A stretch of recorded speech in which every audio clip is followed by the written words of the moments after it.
আজকে বানাবো আমি নোয়াখালীর ঐতিহ্যবাহী পান্তুয়া পিঠা। আর আমার এই পিঠার রেসিপি দেখে হয়তো বা নোয়াখালীর ঐতিহ্য কিছুটা নষ্টও হয়ে যাইতে পারে, সেই জন্য আগেই আমি দুঃখিত, কারণ আমি জীবনের প্রথম ইউটিউব থেকে এই ভিডিও দেখা নিজে নিজে বানায় ট্রাই করবো। তাই ভুল ত্রুটি হইলে ক্ষমা সুন্দর দৃষ্টিতে দেখবেন। আর আশা করি আপনাদের কাছে রেসিপিটা সহজ লাগবে। আমি সহজভাবে করার ট্রাই করছি, মেলা রেসিপি ঘাটাঘাটি কইরা। আর পিঠার টেস্ট কি কমু, অস্থির পিঠার টেস্ট আইছে। এবার চলেন শুরু করি। তো এইখানে আমি নিছি চালের গুঁড়া, আর নিছি ময়দা, নিছি 4টা ডিম, বেকিং পাউডার, আর এই বলটার মধ্যে হইলে আমি পিঠা বানাবো। এই পিঠা বানানোর আমার হেল্প করার লেগে আয়া পড়ছে আমার পোলা। তো তার আবার সব কিছুতে লাগে হে ডিম দেখলেই ভাবে আমি হইলো গিয়ে কেক বানাবো। যাই হোক, তো এইখানে আমি প্রথমে 2টা ডিম ভাঙ্গা নিতেছি, এটা দিয়ে হইলো আমি ব্যাটারটা বানাবো। আর আমার প্রচণ্ড ঠান্ডা লাগছে, আমি ঠান্ডায় কথা কইতে পারতেছি না, নাক মুখ সব বন্ধ, তারপরেও কেমনে কেমনে জানি কথা কইতাছি আপনাগুলোকে। তো যাই হোক, এরপরে এখানে দিয়ে দেবো স্বাদ মতো চিনি। আমি প্রায় 6-7 টেবিল চামচের মতো চিনি দিছি, আপনারা আরও বেশিও দিতে পারেন যদি মিঠা বেশি খান। আমি আবার একটু অল্প মিঠা পছন্দ করি। আর এই দেখেন, চিনি দেওয়ার লগে লগে আমার পোলায় গোড়াগুড়ি শুরু করে দিছে, কারণ হ্যার ঘুরতে হইব, সে কেক বানায়। তো যাই হোক, চিনিটা খুব ভালো মতো ফেটাই নিতে হবে ডিমের সাথে, যাতে কইরা একদম মানে চিনি আর কোনো দানা দানা অংশ না থাকে। এরপরে এখানে আমি দিয়ে দিব 1 চা চামচ বেকিং পাউডার। যদিও ট্রেডিশনাল যেহেতু জিনিস, দাদি নানিরা কখনো হয়তো বা বেকিং পাউডার দেয় নাই, বাট আমরা যেহেতু মডার্ন রান্নাবান্না করি আর ওরকম রান্নাবান্না পারিও না, তাই একটু বেকিং পাউডার দিলাম যাতে ভালো মতো ফোলে আর কি। এরপর আবার একটু লবণও দিয়ে দিছি স্বাদের জন্য। আর এখন দিব আমি 1 মগ দুধ, তবে পুরো 1 মগ দুধই দিব। তবে এই 1 মগ দুধে কিন্তু এই পিঠার ব্যাটার হবে না। আমি আবার যেহেতু হালকা পাতলা গরিব মানুষ, তাই হলো গিয়ে 1 মগ দুধ দিয়েই বানাবো, আর বাকিটা পানি দিব। আপনারা যারা বেশি বড়লোক মানুষ আছেন তারা পুরো ব্যাটারটাই দুধ দিয়ে বানাইতে পারেন, তাহলে আরও বেশি মজা হইব। তো যাই হোক, এরপরে আমি এখানে দিয়ে দিলাম হইলো গিয়ে চাউলের গুঁড়া আর ময়দা। আর চাউলের গুঁড়া আর ময়দা কিন্তু পরিমাণটা অর্ধেক অর্ধেক হবে, মানে হচ্ছে গিয়ে ময়দা যেই পরিমাণ নেবেন তার ডাবল হলো চাউলের গুঁড়া দিবেন। দেখছেন উল্টাপাল্টা কইতাছি, অর্ধেক অর্ধেক। তো যাই হোক, চালের গুঁড়াটা দিয়ে দিলাম, এরপরে ময়দাও দিয়ে দিব এখানে। আর দেওয়ার পরে আমি ডান্ডা মান্ডা দিয়ে একটু ঘুরটা মিশানোর ট্রাই করতেছিলাম, বাট দেখতেছি ডান্ডা আটকাই যাইতেছে। তখন মনে হইলো যে মা চাচিরা তো ওই ডান্ডা মান্ডা দিয়ে মিশায় নাই, তারা সবসময় হাত দিয়ে মিশাইতো, আর তাদের পিঠার স্বাদ কী কমু, অসাধারণ। তো আমি ওই অসাধারণ পিঠা বানানোর জন্য পরে ডান্ডা মান্ডা ফালাই দিয়ে হাত দিয়েই মাখা শুরু করলাম। আর একদম উত্তম মাধ্যম মাখতেই আসি যাতে কোনো দলা দলা অংশ না থাকে। খুব ভালো মতো এটা মিশাই নিতে হবে। তো এরপরে আমি এই জায়গায় অবশ্য পানি দিছি, ব্যাটারটা তো পাতলা করতে হবে না, কারণ ওই যে আপনারা বড়লোক হইলে দিবেন দুধ, আর যদি গরিব হন আমার মতো তাহলে দিবেন পানি আর দুধ মিশাই আর কি। তো যাই হোক, এরপরে এই যে ব্যাটারটা এরকম ঘন হবে, এখনও একটু দলা দলা আছে, এগুলো আমি ভালো মতো মিশাই নিব। আমরা তেলের পিঠা যে বানাই, তেলের পিঠা বা পোয়া পিঠা যেটাই কোন, সেরকমই ঘনত্ব হবে।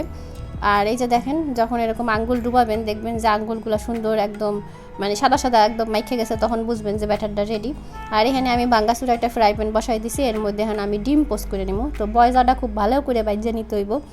আর একটু লবণও দিয়ে দিব, যাতে লবণ না দিলে আবার তো খাইতে ভালো লাগবো না, আইনা লাগবো। তো ডিম পোস্টটা কিন্তু একটু কড়া করে করতে হবে, নাইলে আবার পিঠা যখন বাজবেন তখন কিন্তু সুন্দর হইব না, ঠিক আছে? এই জিনিসটা একটু লক্ষ্য রাখতে হবে। সুন্দর হবে না বলতে কি, মানে ডিম দিয়ে যখন বাজা যাবেন পিঠা ছিঁড়ে যাইব আর কি। পিঠা ছিঁড়বো না, ডিম ছিঁড়ে যাবো, কী কইতাছি আল্লাহ মাফ করো। তো যাই হোক, এই যে 2টা ডিম আমি পোস্ট করে নিছি। আর এখানে আমি একেবারে মনের উপরে পাথর রেখে 1 কড়াই তেল বহাই দিছি চুলার মধ্যে, তেলটা ভালো করে গরম হইব। আর এই জায়গায় ডিম আর ব্যাটারও লয়ে লইছি, এখন হলো পিঠা বানানো শুরু করবো। আর এর মধ্যে পোলাপানে যে কে কান্দাকাটি শুরু করছে, তো মেলা কষ্ট মষ্ট কইরা জামাইরে কইলাম যে এটা একটু ধরো, আমি একটু পিঠার মানে তেলের মধ্যে দেই। তো জামাই ওইটা লাড়ালাড়ি করতেছে মেলা কষ্টে। এই যে ডিমটা এপিট ওপিট কইরা, বেগুনি যেরকম ভাজি না, বেগুনি আলুর সব সেরকম কইরা এটা তেলের মধ্যে দিয়ে দিতে হবে। আর চুলার জালটা মিডিয়াম টু লো রাখবেন, একেবারে লো রাখবেন না, তাইলে আবার ভালো হবে না, আর বেশি হাই দিলে আবার কাঁচা থাকবো পিঠা। তো যাই হোক, ডিম ভাজিটা একটু শক্ত করে করবেন, তাইলে এবার দিতে সুবিধা হয়। তো এরপরে আমি আরও 6-7টা লেয়ার এভাবে দিয়ে ফেলছি। ওই যে পোলাপান কান্তা ছিল, এর জন্য আর ভালো করে ভিডিও করতে পারি নাই। আবার লাইভেও আইছিলাম, মানে জীবনের প্রথমবার নোয়াখালীর ঐতিহ্যবাহী পিঠা বানাইতেছি, সেই এক্সাইটমেন্টে আমি লাইভে এসে আরও বিপদে পড়ে গেছি।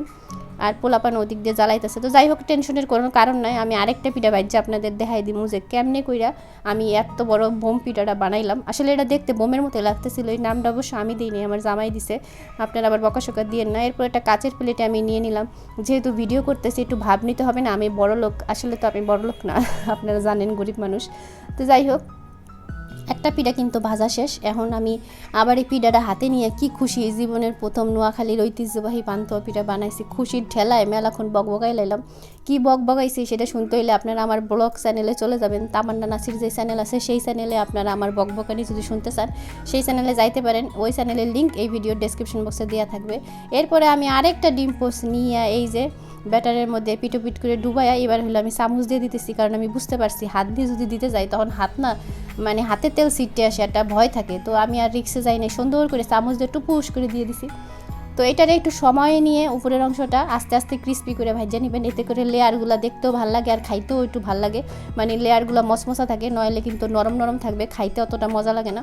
তো যাই হোক, এরপরে আমি আবার এই ব্যাটারের মধ্যে এই যে দেখেন গরম অবস্থায় কিন্তু এটারে একটু পিট করে নিলাম আর চামচ দিয়ে নিছি, কারণ এটা অনেক গরম থাকে, হাত দিয়ে নেওয়া একটু কষ্টকর। তারপরে আবার এটা তেলের মধ্যে ছাইড়ে দিছি আর দেখেন কত সুন্দর ফুললে উঠতেছে। এটা কিন্তু বেকিং পাউডারের জন্য ফুললে উঠতেছে, কিন্তু গ্রামে মাছাচিটা যখন করে এটা কিন্তু এমনি ফুললে ওঠে, ঠিক আছে, এখন বেকিং পাউডারটা দেওয়া লাগে না। কিন্তু আমরা তো আবার ডিজিটাল রাঁধুনি, বুঝেন নাই, এই জন্য বেকিং পাউডার কত কিছু যে আমাদের দিতে হয়। তো যাই হোক, বেকিং পাউডার খারাপ জিনিস না, এটা খাওয়া যায়। তো এই যে 2টা লেয়ার দেওয়া হয়ে গেছে, এরপরে আবার আমি আরেকটা লেয়ার দিব। তো এরকম করে আমি 6-7টা করে লেয়ার দিছি এক একটা পিঠায়। আপনারা চাইলে 15-20টা 30টা এরকমও দিতে পারেন যদি আপনাদের বড় কড়াই হয়। আপনারা যদি বেশি বড় লোক হন তাইলে একদম বড় কইরা একদম কি বলে ওইটা বিশাল পাতিলের মধ্যে তেল দিয়ে পিঠা ভাজা শুরু করে দিবেন।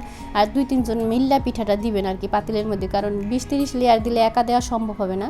তো যাই হোক, আমি এরকম করে 6টা না 7টা লেয়ার দিছি আর কি। তো এর মধ্যে আমার প্রায় বোম সাইজের মতো পিঠাটা হয়েছে, কড়াইয়ের মধ্যে আর উল্টান পাল্টান যাইতেছে না। তো এই জন্য আর বড় করি নাই। আর এই তো দেখেন 2টা পিঠা বানাই আমি যে কি খুশি। আবার আপনাদের লগে বক্তব্য দিতেছি, ফাঁকে আবার জামাইয়ের লগে একটু ঝগড়াও করছি। আর এখন পিঠা হলো কাইটটা দেখাবো। তো 2টা পিঠা বানানোর পরে আমার আরও এতগুলো ব্যাটার রয়েছে, এটা দিয়ে আমি আরও একটা পিঠা অনায়াসে বানাইতে পারবো। তাহলে আপনারা এবার বুঝালেন যে কী পরিমাণ ব্যাটার গোলাইলে কী পরিমাণ পিঠা হইব। আর পিঠা বানাইয়া খুশির ঠেলায় আবেগে একদম চুলার পাড়ে বয়া পড়ছি পিঠা কাটার লেগে, আর লাইভেও আছি। আপনারা বিসমিল্লাহ বলেন। বিসমিল্লাহ। এটা কিন্তু ক্রিস্পি হয়েছে, আমি শব্দটা একটু শুনাই, বুঝতে পারছেন? এটা ক্রিস্পি হয়েছে দেখে কিন্তু এরকম আওয়াজ হইতেছে, টোকা দিলেও বোঝা যাবে। এই যে যাই হোক, এখন পণ্ডিতি না করে এবার কাটি, সবাই বসে আছে।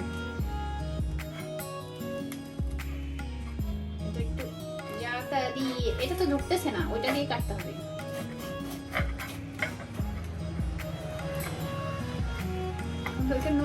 শক্তি নাই এটা বলো না, ভয় লাগতেছে ফার্স্টে। ওয়াও, আমি দেখে ফেলছি, খুব সুন্দর হয়েছে, খুব সুন্দর হয়েছে।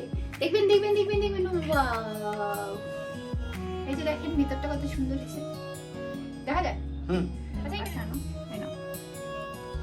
এই যে ভিতরটা, এটা যে ফোলার কারণে লেয়ারটা এরকম হয়েছে, সুন্দর হয়েছে না? জীবনের প্রথম এই পিঠা বানাইলাম, সেই হিসেবে ভিতরের এবং সব কিছু মিলাইয়া এটা অস্থির আইছে, টেস্টটাও অস্থির আইছে। আর লাইভে যারা যারা আমার এই পিঠা দেখছে, নোয়াখালীর অনেক আফারাই আসিল লাইভে, তারাও বলছে খুব সুন্দর হয়েছে। তো এটা আরও একভাবে বানান যায় পাটিসাপটা পিঠার মতো কইরা, মানে ডুবা তেলে না ভাইজা, ওইরকম রেসিপি আবার আরেকদিন আপনাদের লগে শেয়ার করবো। তো পিঠা বানানোর পরে আবার জামাইরে বহাই দিলাম যে খাইয়া দেখো কেমন হয়েছে। আর এই দেখেন আমার আশেপাশে আমার বাচ্চা কাচ্চা কী করতেছে, কেমনে কথা বলতেছে। তো আমি আর এই কথা শুদ্ধই আপনাগুলোকে ভয়েস ওভার দিলাম, কিছুই করার নাই, আলাদা করে ভয়েস ওভার দেওয়ার সময় পাই না গো আফুরা, কি যে একটা কষ্ট পোলাপান নিয়ে ছোটো ছোটো।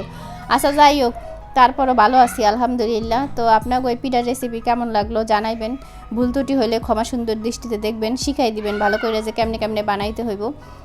আর এই তো এই যে পিঠা হাতে নিয়ে আবার একটু বয়ান দিলাম, এবার বিদায় নিয়ে নেই। আর এরকম মজার মজার সহজ রেসিপি দেখতে হইলে, ফানি রেসিপি দেখতে হলে অবশ্যই আমার চ্যানেলের সাথে থাকবেন এবং আমার পেজটা ফলো করে দিতে ভুলবেন না।